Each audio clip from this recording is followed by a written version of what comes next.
Ministri i Kosovës Albin Kurti është takuar në New York me kryeministrin e Belgjikës Bart De Wever në kuadër të javës së nivelit të lartë të Asambleesë së Përgjithshme të Kombeve të Bashkuara.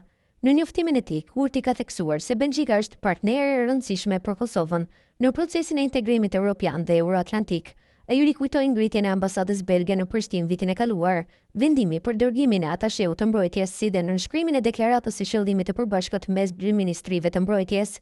Gjatë takimit u diskutua për forcimin e raporteve bilaterale dhe thellimin e bashkëpunimit në fushën e sigurisë së mbrojtjes dhe integrimit në BE e në NATO. Presidenti i Serbisë Aleksandar Vučić deklaroi se pas bisedimeve me zyrtarët amerikanë në New York, pret një zgjidhje pozitive për çështjen e doganave të larta amerikane për importin e malrave nga Serbia.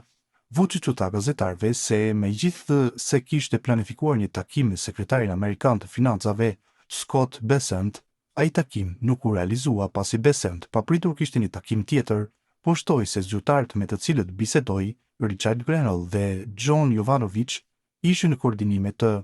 Ai shtoi se me Grenellin i dërguari special i presidentit amerikan për misione të veçanta dhe me Jovanovicin, presidentin e ri të Bankës Export-Import të SBA-ve, diskutoi edhe për tarifa doganore prej 35% për importet nga Serbia. Është diskutuar për këtë çështje, por do të jetë një proces më i gjatë. Shpresoj se do ta zgjidhim me sukses. E shoh që është në procesin ndërlikuar, por gjithsesi shoh rrezë dielli në fund të tunelit, pavarësisht procedurave shumë të komplikuara, tha Vučić, i cili ndodhet në New York për të marrë pjesë në punimet e Asambleesë së Përgjithshme të OKB-s.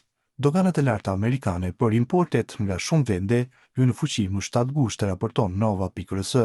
Tarifat që SBA ka vendosur ndaj Serbisë janë më të lartat në Ballkanin Perëndimor dhe pas Zvicrës, ndër më të lartat edhe në Europë.